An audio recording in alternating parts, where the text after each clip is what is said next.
Pemirsa, masih bersama saya Syifa Aulia dalam Berita Kaltim hari ini. Kembali kami sampaikan 3 berita utama Kaltim hari ini. Sejumlah kawasan di Mahakam Ulu diterjang banjir dari luapan air Sungai Mahakam.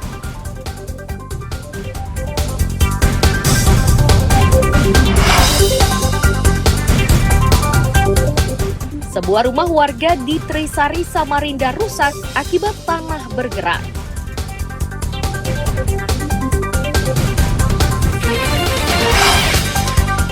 Presiden Joko Widodo ingatkan pemangku kepentingan untuk menjaga inflasi dan deflasi.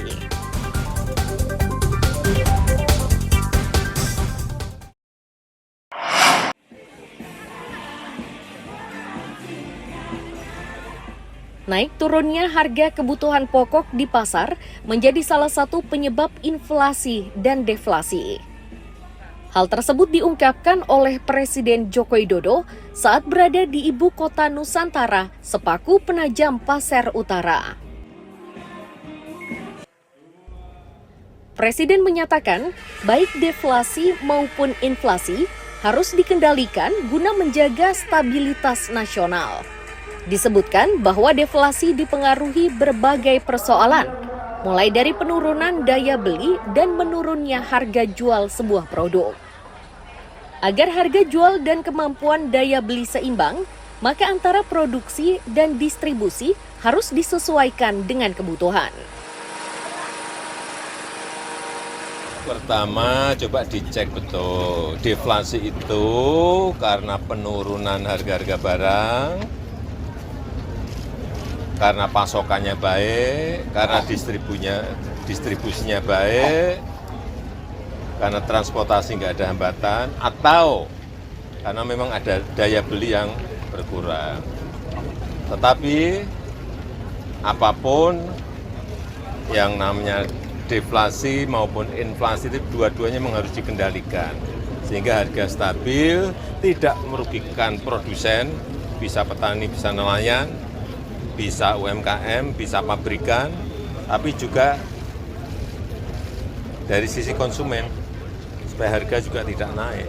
Pengendalian itu yang diperlukan, keseimbangan itu yang diperlukan, dan kita saat ini kalau terakhir inflasi year on year itu kira-kira 1,8. Baik, tapi jangan sampai itu terlalu rendah juga. Presiden Jokowi pun menegaskan bahwa untuk menjaga keseimbangan harga ini tidaklah mudah.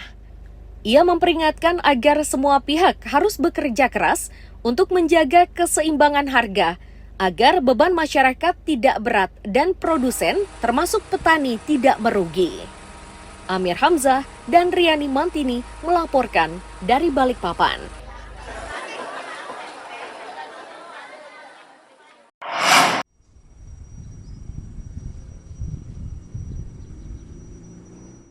Balai Serbaguna yang berdiri di Jalan Raja Alam, Stasiun 3 Teluk Bayur, Berau ini dibangun dengan menggunakan dana RT. Dana tersebut merupakan anggaran yang digelontorkan pemerintah kabupaten sebanyak 50 juta rupiah per tahun. Meski bangunan ini telah berdiri sempurna, namun warga menghendaki agar kondisinya lebih disempurnakan. Mengenai dana RT, diakui oleh warga desa, dana yang dibagikan oleh pemerintah kabupaten sangat bermanfaat untuk mendukung pembangunan dalam skala kecil. Namun warga juga meminta agar penggunaannya lebih transparan dan tepat sasaran.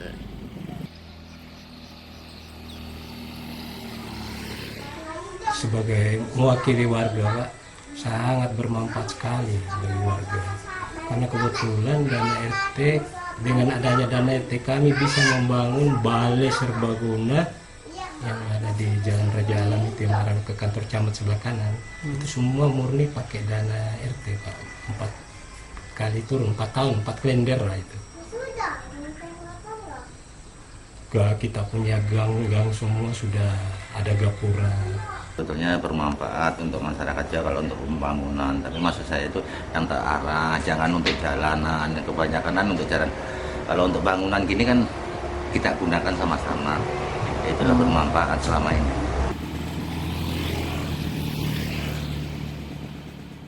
Untuk tahun 2024, total dana yang digelontorkan oleh pemerintah kabupaten sebanyak 28 miliar rupiah. Dana tersebut disalurkan kepada 197 RT di 4 kecamatan, yakni Tanjung Redep, Sambaliung, Teluk Bayur, dan Gunung Tabur. Niko Gusti melaporkan dari Kabupaten Berau.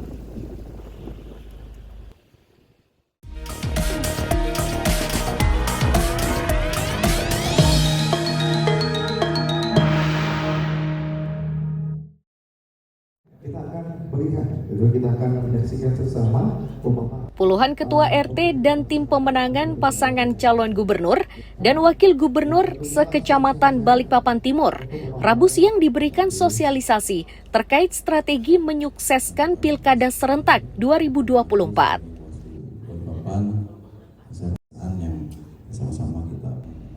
Asisten 1 Tata Pemerintahan menyatakan, kegiatan ini sangat penting untuk meningkatkan partisipasi pemilih. Pemkot Balikpapan harus terus bergerak, karena dalam Pilpres dan Pileg lalu, partisipasi pemilih di Kota Balikpapan hanya 61%. Serentak tahun 2024, Kota Balikpapan. Secara singkat, partisipasi politik kita di pilkada yang lalu itu masih rendah, belum maksimal lah, karena baru 61%. Nah sementara targetnya KPU itu tahun ini ya 70 sampai 80 atau 75 sekitar itulah, sehingga harus dilakukan upaya-upaya yang sifatnya proaktif untuk memberikan sosialisasi. Jadi kita sosialisasi ini secara bersama-sama dilakukan oleh Bawaslu, oleh KPU sendiri yang penyelenggara, kemudian dari unsur-unsur masyarakat, dari instansi terkait, termasuk di dalamnya adalah Balikpapan, Pemkot Balikpapan yang basic pilkadanya. Sementara, pihak Bawaslu menyatakan potensi pelanggaran di Pilkada Serentak ini masih terbuka. Hal yang paling umum terjadi adalah politik uang. Agar kejadian tersebut tidak berulang, maka perlu diberikan pemahaman terkait risiko dan ancaman pidana terhadap pelaku politik uang. Kalau dari kami melihatnya tren money politik, jadi perilaku penyebaran uang untuk kemudian memilih itu masih menjadi tren. Nah ini yang kemudian kami coba lakukan semacam pencegahan, himbauan turun ke beberapa forum-forum warga, forum-forum mahasiswa dan lain sebagainya untuk kemudian mengedukasi agar kemudian kita bisa cegah secara bersama. Pertama himbauan, kemudian kami juga menempelkan beberapa pasal pidana, gitu kan. Jangan sampai kemudian ini menjadi ancaman untuk kita semua di pilkada, karena sanksi pidana itu akan mengintai ketika memang kita menjadi pemberi dan penerima, begitu.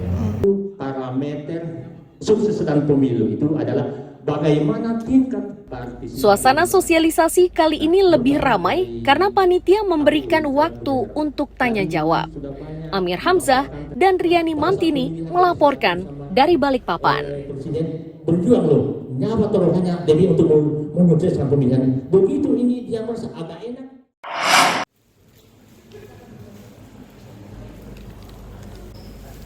Bidang Kehumasan Polda Kaltim gelar pertemuan dengan wartawan di Samarinda.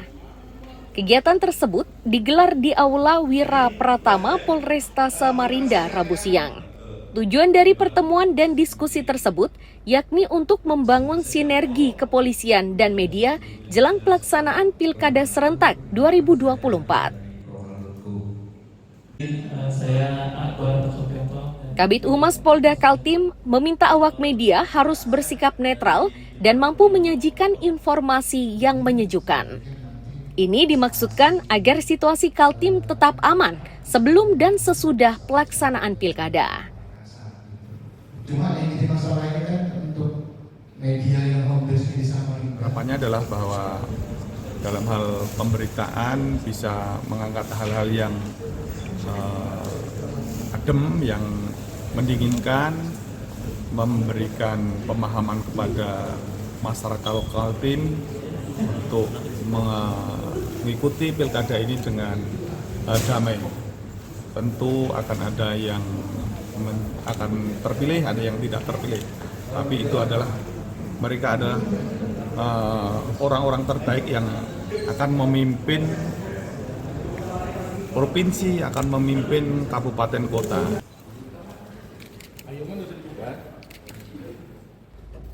Untuk bisa menyajikan informasi yang menyejukkan, maka setiap berita yang disajikan harus berimbang. Iswanto melaporkan dari Samarinda.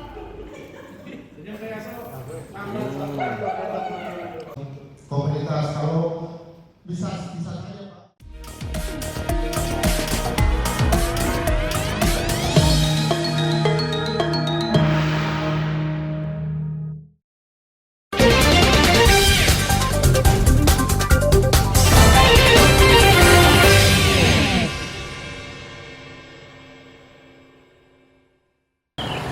Pemirsa, berita tadi menjadi akhir kebersamaan kita hari ini. Saya Syifa Aulia pamit undur diri. Selamat pagi dan sampai jumpa.